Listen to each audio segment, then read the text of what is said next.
Welcome to stock school weekend market pulse. ಈ weekly Indian ಮಾರ್ಕೆಟಲ್ಲಿ ಏನಾಗಿದೆ, ಗ್ಲೋಬಲ್ ಮಾರ್ಕೆಟಲ್ಲಿ ಏನಾಗಿದೆ, ಹಾಗೆ ಗೋಲ್ಡು, ಸಿಲ್ವರು, ಕ್ರೂಡ್ ಆಯಿಲ್ ಪ್ರತಿಯೊಂದರಲ್ಲೂ ಏನಾಗಿದೆ ಅನ್ನೋದನ್ನ ಡೀಟೇಲಾಗಿ ತಿಳ್ಕೊಳ್ತಾ ಹೋಗೋಣ. ಈ ವಿಡಿಯೋನ ಕೊನೆವರೆಗೂ ನೋಡಿ.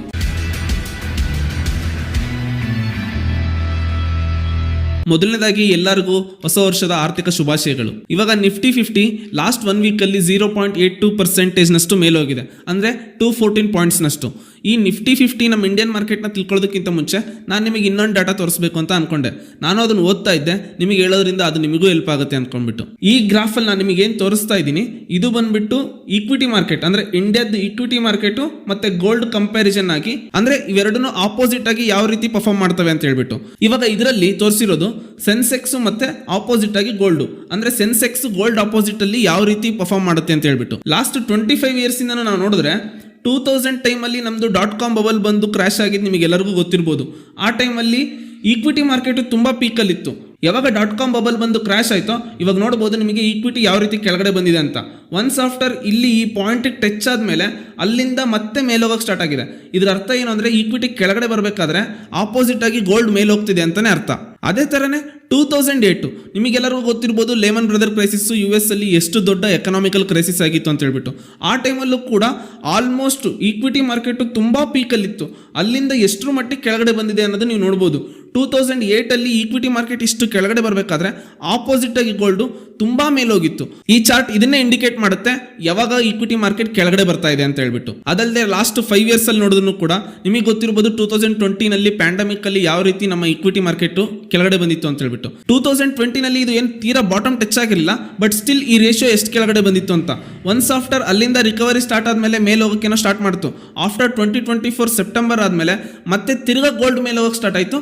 ಈಕ್ವಿಟಿ ಆಲ್ಮೋಸ್ಟ್ ನಿಮಗೂ ಗೊತ್ತಿರಬಹುದು ಲಾಸ್ಟ್ 15 ಮಂತ್ಸ್ ಇಂದನೂ ಕೂಡ 26,000 ಅಲ್ಲೇ ಇದೀವಿ ನಾವು. ನಾನು ನಿಮಗೆ ಇದನ್ನ ಯಾಕೆ ತೋರಿಸ್ತಾ ಇದ್ದೀನಿ ಅಂತಂದ್ರೆ, ಯಾವಾಗೆಲ್ಲ ಮಾರ್ಕೆಟ್ ಕೆಳಗಡೆ ಬರುತ್ತೋ ಗೋಲ್ಡ್ ಅವಾಗ ಪರ್ಫಾರ್ಮ್ ಮಾಡಿರುತ್ತೆ. ಅದೇ ತರನೇ ಮಾರ್ಕೆಟ್ ಯಾವಾಗ ಆಲ್ ಟೈಮ್ ಹೈ ರೀಚ್ ಆಗೋದಾಗಿರ್ಬೋದು, ಗೋಲ್ಡ್ ಅಗೇನ್ಸ್ಟ್ ಆಗಿ ತುಂಬಾ ಪೀಕ್ ಅಲ್ಲಿ ಇರ್ಬೋದು, ಓವರ್ ವ್ಯಾಲ್ಯೂಯೇಷನ್ ಅಂತ ಏನ್ ಹೇಳ್ತೀವೋ, ಅಲ್ಲಿಂದ ಮಾರ್ಕೆಟ್ ಕೆಳಗಡೆ ಬರುವಂತ ಚಾನ್ಸಸ್ ಜಾಸ್ತಿ ಇರುತ್ತೆ, ಯಾಕಂದ್ರೆ ಮಾರ್ಕೆಟ್ ಓವರ್ ವ್ಯಾಲ್ಯೂಯೇಷನ್ ಇರೋದ್ರಿಂದ. ಬಟ್ ಈಕ್ವಿಟಿ ಕೆಳಗಡೆ ಬಂದಾಗ ಗೋಲ್ಡ್ ಮೇಲೆ ಹೋಗ್ತಾ ಇರುತ್ತೆ. ಇಲ್ಲಿ ನಮಗೇನು ಬಾಟಮ್ ಅಲ್ಲಿ ಇದ್ದಾಗ ನಾವು ಎಂಟರ್ ಆಗೋದು ಇಟ್ಸ್ ಎ ರೈಟ್ ಟೈಮ್ ಅಂತ ನನಗನ್ಸುತ್ತೆ. ಯಾಕೆ ಇದನ್ನ ನಾನು ಹೇಳ್ತಾ ಇದ್ದೀನಿ ಅಂದ್ರೆ, ತುಂಬಾ ಜನ ಇನ್ವೆಸ್ಟ್ಮೆಂಟ್ಸ್ ನ ಮಾರ್ಕೆಟ್ ಚೆನ್ನಾಗಿಲ್ಲ ಅಂತ ಆಚೆ ತಗೊಂಡು ಹೋಗ್ತಾ ಇರ್ತಾರೆ. But over the period of time ಅವರು ಎಲ್ಲಿಗೆ ದುಡ್ಡು ತಗೊಂಡೋಗಿರ್ತಾರೆ ಅಂದ್ರೆ, ಬಿಕಾಸ್ ಆಫ್ ಗೋಲ್ಡ್ ಇರ್ಬೋದು, ಅಥವಾ ಬಾಂಡ್ಸ್ ಮಾರ್ಕೆಟ್ ಇರ್ಬೋದು, ರಿಯಲ್ ಎಸ್ಟೇಟ್ ಇರ್ಬೋದು, ತುಂಬಾ ಬೇರೆ ಕಡೆಗೂ ಕೂಡ ಇಲ್ಲಿಂದ ದುಡ್ಡು ತಗೊಂಡು ಹೊರಗಡೆ ಹೋಗಿರ್ತಾರೆ. ಬಟ್ ಯಾವಾಗ ಅದು ಒನ್ ಟೈಮ್ ಪಾಯಿಂಟ್ ನ ರೀಚ್ ಆದ್ಮೇಲೆ ಇದು ಪರ್ಫಾರ್ಮ್ ಮಾಡಕ್ ಸ್ಟಾರ್ಟ್ ಆಗುತ್ತೆ. ಮತ್ತೆ ಇದು ಮೇಲೆ ಹೋಗ್ತಿದೆ ಅಂತ ಅಂದ್ಬಿಟ್ಟು ಅಲ್ಲಿಂದ ಇಲ್ಲಿಗೆ ಓಡ್ ಬರ್ತಾರೆ. ನಾನು ಇದನ್ನೇ ಹೇಳ್ತಾ ಇರೋದು, ಲಾಂಗ್ ಟರ್ಮ್ಗೆ ಥಿಂಕ್ ಮಾಡ್ತಾ ಹೋಗಿ. ಎಲ್ಲೂನು ಒಂದ್ ಕಡೆಯಿಂದ ಒಂದ್ ಕಡೆ 6 ತಿಂಗಳು ವರ್ಷಕ್ಕೆ ಸ್ವಿಚ್ ಮಾಡ್ತಾ ಹೋಗ್ಬೇಡಿ. ಲಾಂಗ್ ಟರ್ಮ್ ಪ್ರಿಡಿಕ್ಷನ್ ಇಲ್ಲ ಅಂತಂದ್ರೆ ಎಲ್ಲೂನು ನಾವು ಒಳ್ಳೆ ರಿಟರ್ನ್ ಅಂದ್ರೆ ವೆಲ್ತ್ ಕ್ರಿಯೇಟ್ ಮಾಡೋಕ್ಕಾಗಲ್ಲ. ಬಟ್ ಯಾವ್ದಾದ್ರು ಒಂದೇ ಪ್ಲೇಸ್ ಅಲ್ಲಿ, ಒಂದೇ ಅಸೆಟ್ ಕ್ಲಾಸ್ ಅಲ್ಲಿ ಲಾಂಗ್ ಡ್ಯೂರೇಷನ್ ಇದ್ರೆ ಅಟ್ಲೀಸ್ಟ್ ನೀವು ಮಿನಿಮಮ್ ಆ ಅಸೆಟ್ ಕ್ಲಾಸ್ ಅಲ್ಲಿ ಏನ್ ರಿಟರ್ನ್ ಬರಬೇಕಾಗಿತ್ತೋ ಅದು ನಿಮಗೆ ಬಂದೇ ಬರುತ್ತೆ. ಗೋಲ್ಡ್ ಅಲ್ಲಿ ಆದ್ರೆ 8ರಿಂದ 10% ಬರ್ಬೋದು, ಈಕ್ವಿಟಿ ಆದ್ರೆ 12ರಿಂದ 13% ಬರ್ಬೋದು. ಲಾಸ್ಟ್ 15 ಮಂತ್ಸ್ ಇಂದನೂ ಇಂಡಿಯನ್ ಮಾರ್ಕೆಟ್ ಅಂತ ಚೆನ್ನಾಗಿ ಪರ್ಫಾರ್ಮ್ ಮಾಡ್ತಾ ಇಲ್ಲ ಅನ್ನೋದು ಎಲ್ಲರಿಗೂ ಗೊತ್ತಿದೆ. ಬಟ್ ಲಾಸ್ಟ್ 1 ಇಯರ್ ಅಲ್ಲಿ ನಮ್ಮ ಇಂಡಿಯಾದಲ್ಲಿ ಹೊಸ ಮನೆಗಳನ್ನ ಖರೀದಿ ಮಾಡುವಂತದ್ದು ಆಲ್ಮೋಸ್ಟ್ 14% ಡಿಕ್ರೀಸ್ ಆಗಿದೆ ಲಾಸ್ಟ್ 2024ಗೂ 2025ಗೂ ಕಂಪೇರ್ ಮಾಡ್ಕೊಂಡ್ರೆ. ಇಲ್ಲಿ ನೋಡಿ, ಲಾಸ್ಟ್ 1 ವರ್ಷದಲ್ಲಿ 100 ಜನ 100 ಮನೆ ಖರೀದಿ ಮಾಡ್ತಾ ಇದ್ರು ಅಂದ್ರೆ, ಈ 1 ವರ್ಷದಲ್ಲಿ ಜಸ್ಟ್ 86 ಜನ ಮಾತ್ರ ಹೊಸ ಮನೆಗಳನ್ನು ಖರೀದಿ ಮಾಡ್ತಾ ಇದ್ದಾರೆ ಅಂತ. ಇಲ್ಲಿ ಡಿಕ್ರೀಸ್ ಆಗಿರೋದು number of the house sales ಕಡಿಮೆ ಆಗಿದೆ ಅಂತ. ಬಟ್ ಇಲ್ಲಿ ಇನ್ ಟರ್ಮ್ಸ್ ಆಫ್ ವ್ಯಾಲ್ಯೂ ಅಲ್ಲಿ ನೋಡಿದ್ರೆ ಇಟ್ಸ್ ಆಕ್ಚುಲಿ ಇನ್ಕ್ರೀಸ್ ಆಗಿದೆ. 14% ಸೇಲ್ಸ್ ಕಡಿಮೆ ಆದರೆ 6% ವ್ಯಾಲ್ಯೂ ಇನ್ಕ್ರೀಸ್ ಆಗಿದೆ. ಇದರಲ್ಲಿ ನಾನು ನಿಮಗೆ ಒಂದು ಸಿಂಪಲ್ ಆಗಿ ಎಕ್ಸಾಂಪಲ್ ತೊಗೊಳ್ತೀನಿ. 100 ಜನ 1 ಲಕ್ಷ ರೂಪಾಯಿ ಕೊಟ್ಟು 100 ಮನೆ ತಗೊಂಡ್ರೆ ಎಷ್ಟಾಯ್ತು? 1 ಕೋಟಿ ರೂಪಾಯಿ ಆಯ್ತಲ್ವಾ? ಅದೇ ತರಾನೇ ಇವಾಗ 14% ಕಡಿಮೆ ಆಗಿನೂ ಕೂಡ 86 ಜನ ಮನೆ ಖರೀದಿ ಮಾಡ್ತಾ ಇದ್ದಾರೆ. ಬಟ್ ಇವಾಗ ವ್ಯಾಲ್ಯೂ ಯಾವ ತರ ಇನ್ಕ್ರೀಸ್ ಆಯ್ತು ಅಂದ್ರೆ, 100 ಜನ 1 ಲಕ್ಷ ರೂಪಾಯಿ ಕೊಡೋ ಜಾಗದಲ್ಲಿ ಇವ್ರು 86 ಜನ 1,25,000 ಕೊಟ್ಟು ಖರೀದಿ ಮಾಡ್ತಾ ಇದ್ದಾರೆ. ಇದರಲ್ಲಿ ನಾವು ಒಂದು ಅರ್ಥ ಮಾಡ್ಕೋಬೇಕಾಗಿರೋದು ಏನು ಅಂದ್ರೆ, in terms of number of the person ಕಡಿಮೆ ಆದ್ರೂ ವ್ಯಾಲ್ಯೂ ಇನ್ಕ್ರೀಸ್ ಆಗ್ತಾ ಇದೆ. ಅಂದ್ರೆ ಜನ ಪ್ರೀಮಿಯಂ ಕಡೆ ಶಿಫ್ಟ್ ಆಗ್ತಾ ಇದ್ದಾರೆ ಅಂತ.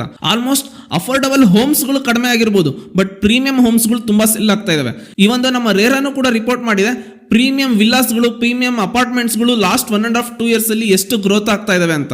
ಇವಾಗ ನಿಮ್ಗೆ ಅನಿಸ್ಬೋದು, ಮನೆಗಳನ್ನ ಖರೀದಿ ಮಾಡೋರ ಸಂಖ್ಯೆ ಕಡಿಮೆ ಆಗಿರೋದ್ರಿಂದ ಬ್ಯಾಂಕ್ ಅಲ್ಲಿ ಲೋನ್ ತಗೊಳ್ಳೋರು ಕೂಡ ಕಡಿಮೆ ಆಗಿದ್ದಾರೆ ಅಂತ.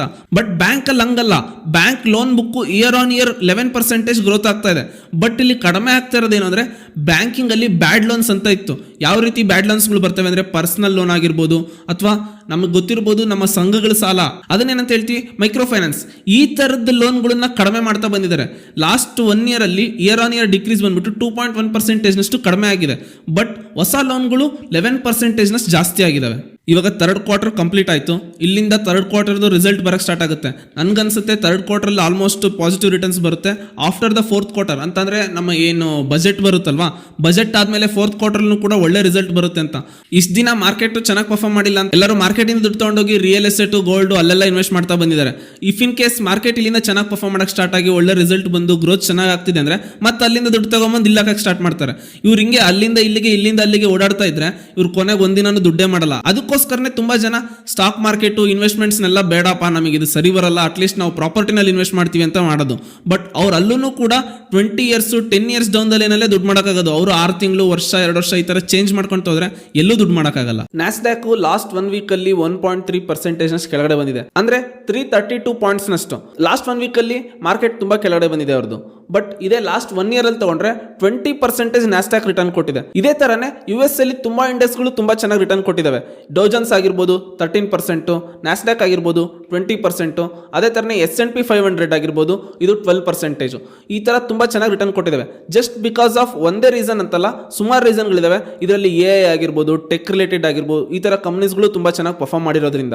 ಅದಲ್ಲದೆ US ಅಲ್ಲಿ ಸೆವೆರನ್ ವೆಲ್ತ್ ಫಂಡ್ಸ್ ಇನ್ಫ್ಲೋ ತುಂಬಾ ಚೆನ್ನಾಗಿದೆ ಅಂತ. First of all sovereign wealth funds ಏನು ಅಂತಂದ್ರೆ ಇದು ಕಂಟ್ರಿ ಲೆವೆಲ್ ಅಲ್ಲಿ ಗವರ್ಮೆಂಟ್ಸ್ ಗಳು ಇನ್ವೆಸ್ಟ್ ಮಾಡೋದನ್ನ ಸೆವೆರನ್ ವೆಲ್ತ್ ಫಂಡ್ಸ್ ಅಂತ ಕರೀತಾರೆ. ಕಂಟ್ರಿ ಲೆವೆಲ್ ಗವರ್ಮೆಂಟ್ ಆಗಿರ್ಬೋದು ಅಥವಾ ಸ್ಟೇಟ್ ಲೆವೆಲ್ ಗವರ್ಮೆಂಟ್ ಆಗಿರ್ಬೋದು, ಪೆನ್ಷನ್ ಫಂಡ್ಸ್ ಗಳಾಗಿರ್ಬೋದು, ಇದೆಲ್ಲದನ್ನು ನಾವು ಸೆವೆರನ್ ವೆಲ್ತ್ ಫಂಡ್ಸ್ ಅಂತ ಕರಿತೀವಿ. ಇವರೇನಾದ್ರೂ ಬೇರೆ ದೇಶಗಳಲ್ಲಿ ಇನ್ವೆಸ್ಟ್ ಮಾಡಿದಾಗ. ಲಾಸ್ಟ್ 1 year 2025 ಅಲ್ಲಿ ಸೆವೆರನ್ ವೆಲ್ತ್ ಫಂಡ್ಸ್ $260 ಇಂದ $270 ಬಿಲಿಯನ್ ನಷ್ಟು ಇನ್ವೆಸ್ಟ್ಮೆಂಟ್ ಆಗಿದೆ ಅಕ್ರಾಸ್ ದ ಗ್ಲೋಬಲ್.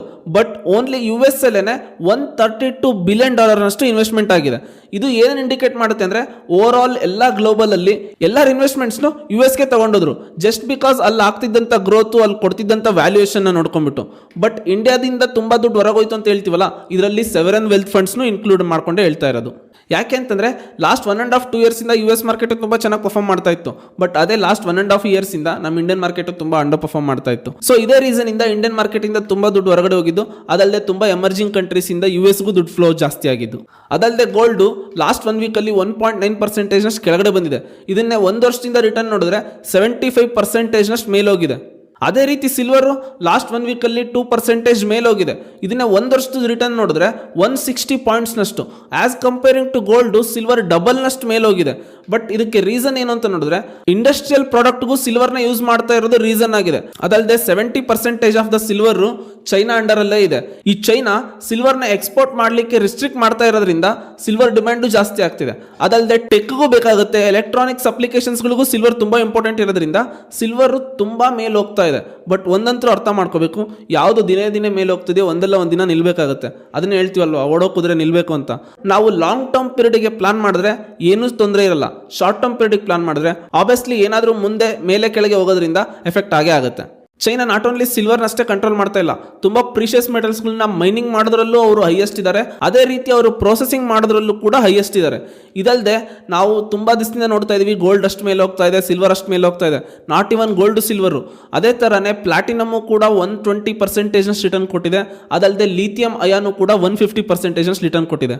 ಇವಾಗ ಕ್ರೂಡ್ ಆಯಿಲ್ಗೆ ಬಂದ್ರೆ ಕ್ರೂಡ್ ಆಯಿಲ್ ಲಾಸ್ಟ್ ವೀಕಲ್ಲಿ $58 ಇದ್ದು ನಿಮ್ಗೆ ಗೊತ್ತಿರ್ಬೋದು. ಬಟ್ ಈ ವೀಕಲ್ಲಿ $57 ಬಂದಿದೆ. ಇದೇ ರೀತಿ ಕೆಳಗಡೆ ಬರ್ತಾ ಹೋದ್ರೆ 2030 ಅಷ್ಟೊತ್ತಿಗೆ ಇದು $35 ಬರುತ್ತೆ ಅಂತ JP ಮಾರ್ಗನ್ ಅವ್ರು ಏನು ಹೇಳಿದ್ರು ಅದೇ ರೀತಿ ಆಗ್ಬೋದೇನೋ. ಜಸ್ಟ್ ಬಿಕಾಸ್ ಏನೋ ಒಂದು ರೀಸನ್ಗೆ ಕೆಳಗಡೆ ಬರ್ತಾ ಇದೆ ಅಂತಲ್ಲ, ಇಲ್ಲಿ ಪ್ರೊಡಕ್ಷನ್ ಜಾಸ್ತಿ ಆಗ್ತಾ ಇದೆ. ರಿಸರ್ವ್ಸ್ ಅಲ್ಲಿ ಆಯಿಲ್ ತುಂಬಾ ಡೇ ಬೈ ಡೇ ಇನ್ಕ್ರೀಸ್ ಆಗ್ತಾ ಇದೆ. ಬಟ್ ಕನ್ಸಂಪ್ಷನ್ ಅಂದ್ರೆ ನಾವೇನು ಇಷ್ಟು ದಿನ ಇಂಟರ್ನಲ್ ಕಂಬರ್ಷನ್ ಅಥವಾ IC ಇಂಜಿನ್ಸ್, ಫ್ಯೂಯಲ್ ಇಂಜಿನ್ಸ್ಗಳನ್ನ ಯೂಸ್ ಮಾಡ್ತಾ ಇದ್ವಿ, ನಿಧಾನಕ್ಕೆ ನಾವು EV ಕಡೆ ಶಿಫ್ಟ್ ಆಗ್ತಾ ಇರೋದ್ರಿಂದ ಡಿಮ್ಯಾಂಡ್ ಕಡಿಮೆ ಆಗ್ತಾ ಇದೆ, ಪ್ರೊಡಕ್ಷನ್ ಅಷ್ಟೇನೇ ಇದೆ. ಬಟ್ ಇಷ್ಟು ದಿನ ರಷ್ಯಾ ಕ್ರೂಡ್ ಆಯಿಲ್ ಓಪನ್ ಮಾರ್ಕೆಟಿಗೆ ಬರ್ತಾ ಇರಲಿಲ್ಲ. ಯಾಕೆ ಅಂತಂದ್ರೆ US ರಿಸ್ಟ್ರಿಕ್ಷನ್ ಇರ್ಬೋದು. ಇವ್ರು ಇಷ್ಟು ದಿನ ಯುಕ್ರೇನ್ ಜೊತೆಗೆ ವಾರ್ ಮಾಡ್ತಾ ಇದ್ರಿಂದ ಬೇರೆ ಕಂಟ್ರೀಸ್ಗಳು ಇವ್ರನ್ನ ರಿಸ್ಟ್ರಿಕ್ಟ್ ಮಾಡಿದ್ರು. ಇವಾಗ ಯುಕ್ರೇನು ಮತ್ತೆ ರಷ್ಯಾ US ಜೊತೆಗೆ ಈ ವಾರ್ನ ಎಂಡ್ ಮಾಡೋಣ ಅಂತ ಡಿಸ್ಕಸ್ ಮಾಡ್ತಾ ಇದ್ದಾರೆ. ಇಫ್ ಇನ್ ಕೇಸ್ ಈ ವಾರ್ ಏನಾದರೂ ಎಂಡ್ ಆಗೋ ಕಡೆಗೆ ಬಂದ್ರೆ ಮೋಸ್ಟ್ ಪ್ರಾಬಬ್ಲಿ ಇಲ್ಲಿಂದ ಮತ್ತೆ ಆಯಿಲ್ ಡಿಕ್ರೀಸ್ ಆಗುತ್ತೆ. ಯಾಕೆ ಅಂತಂದ್ರೆ ರಷ್ಯನ್ ಕ್ರೂಡ್ ಆಯಿಲ್ ಓಪನ್ ಮಾರ್ಕೆಟಿಗೆ ಬರೋದ್ರಿಂದ ಡಿಮ್ಯಾಂಡ್ ಏನು ಜಾಸ್ತಿ ಆಗಲ್ಲ, ಬಟ್ ಆಟೋಮೆಟಿಕ್ಲಿ ಸಪ್ಲೈ ಜಾಸ್ತಿ ಆಗುತ್ತೆ. ಸಪ್ಲೈ ಜಾಸ್ತಿ ಆದರೆ ಇವಾಗಿರೋ ಪ್ರೈಸ್ಗಿಂತ ಮತ್ತೆ ಕೆಳಗಡೆ ಬರ್ತಾ ಹೋಗುತ್ತೆ. ಇದೆಲ್ಲ ಈ ವಾರದ news. Thank you for watching stock school.